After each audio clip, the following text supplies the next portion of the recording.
Have you ever wondered what secrets Alcatraz Island holds within its cold looming walls? Alcatraz Island, an enigmatic speck in the heart of San Francisco Bay, is a place steeped in notoriety. Its history is a rich tapestry woven with tales of intrigue, defiance, and resilience. Once a formidable military fort in the mid-19th century, Alcatraz evolved into one of the most feared federal prisons in the United States, earning it the chilling nickname, The Rock. Its inmates, some of the most dangerous criminals of their time. But the island's story didn't end there. After the prison's closure in the mid-20th century, Alcatraz transformed once again, this time into a popular tourist attraction, drawing millions with its captivating history and enduring myths. Today, we're diving into the captivating world of Alcatraz Island, where history and mystery intertwine. Brace yourself for this journey as we unveil the enigma of Alcatraz Island.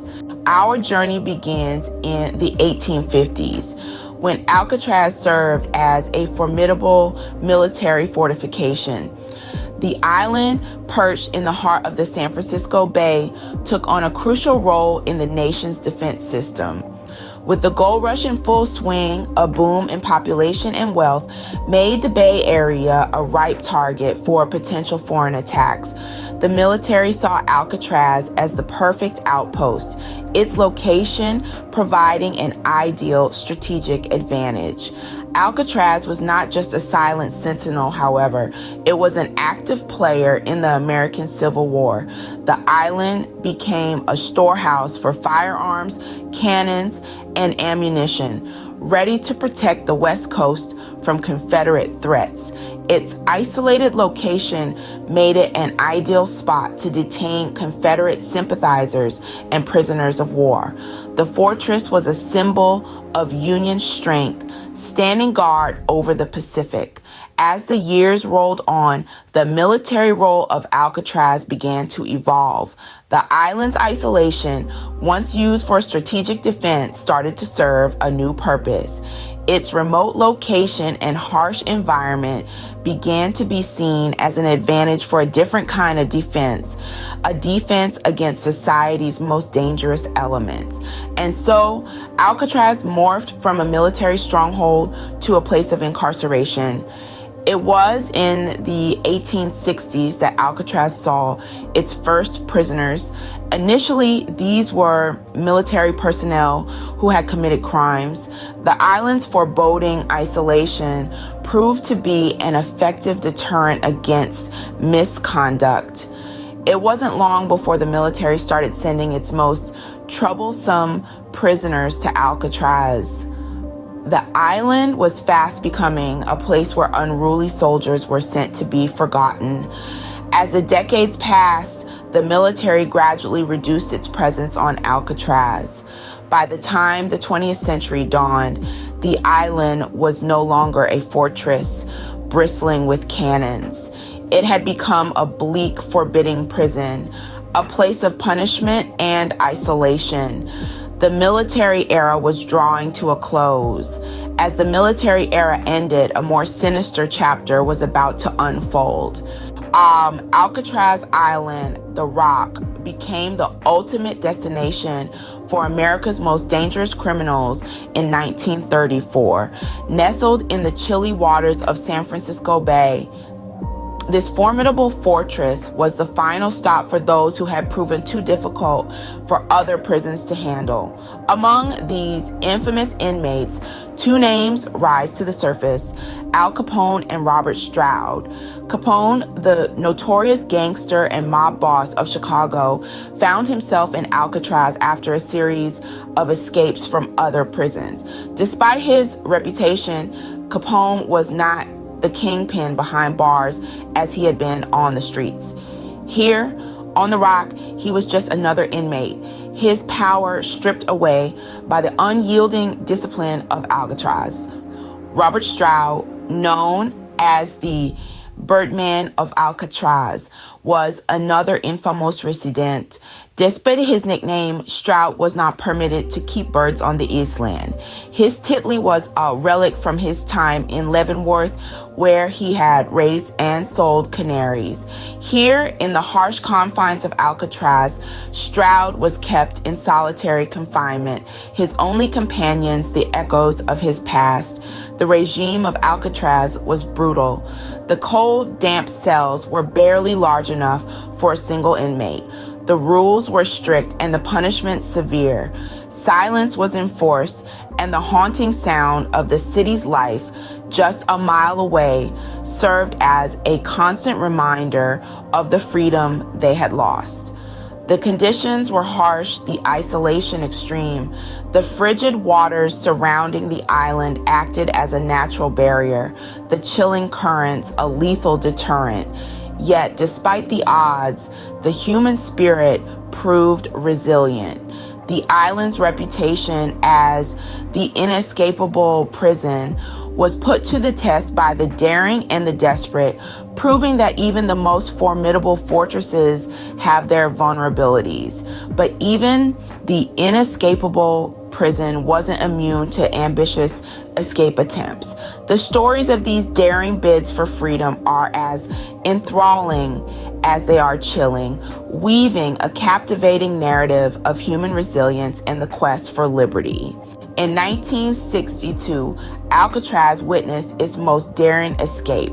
This was not just any escape, but one that involved meticulous planning, audacious execution, and three men, Frank Morris and the Anglin brothers, John and Clarence. Frank Morris, the mastermind, was a man of high intelligence, ranking in the top 2% of the general population. His criminal career began at an early age, but it was his escape from Alcatraz that etched his name into history. The Anglin brothers, on the other hand, were bank robbers from Georgia who met Morris in Atlanta Penitentiary before being transferred to Alcatraz. Their plan was nothing short of genius. For 6 months, they chipped away at the ventilation duct openings in their cells using discarded saw blades, spoons from the mess hall, and a drill improvised from the motor of a vacuum cleaner. They concealed their work with painted cardboard and their absence during nights with life-size dummy heads crafted from a homemade papier-mâché, complete with hair from the prison barbershop. To reach the mainland, they fashioned life vests and a raft from over 50 raincoats, meticulously stitched together and sealed with steam from the prison's pipes. Then, on the night of June 11th, they squeezed through the holes they had made, climbed a network of plumbing pipes, and made their way to the roof.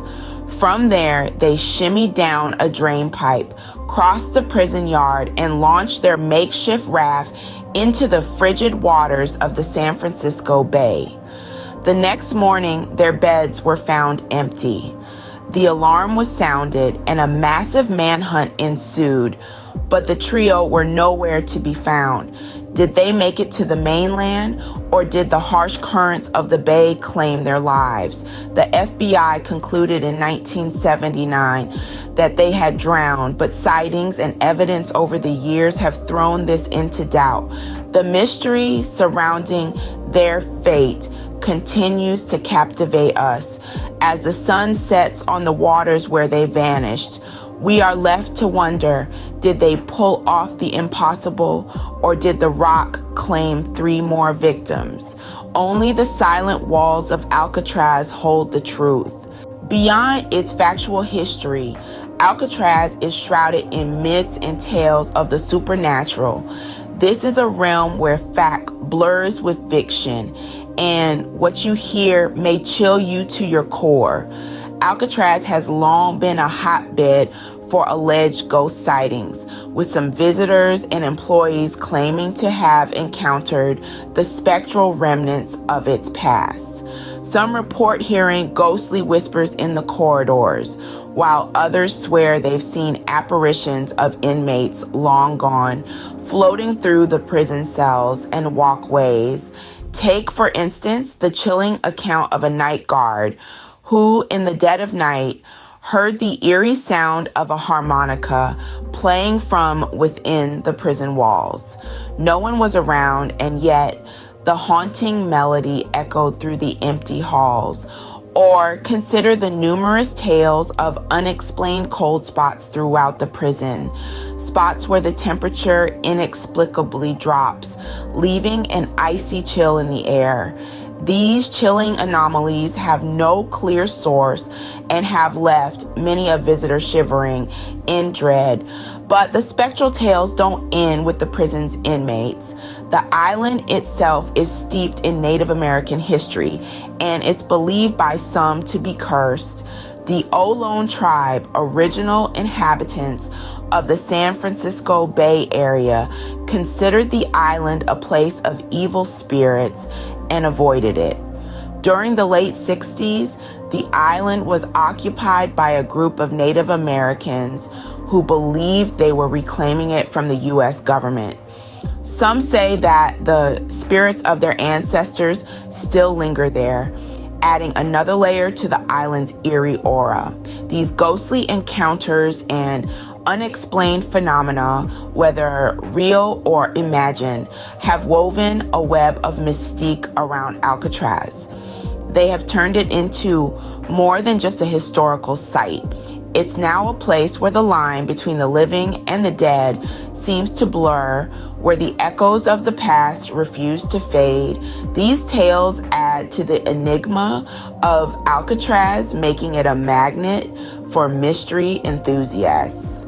Today, Alcatraz stands as a stark reminder of its turbulent past. No longer a site of confinement and despair, Alcatraz has transformed into a beacon of intrigue and fascination.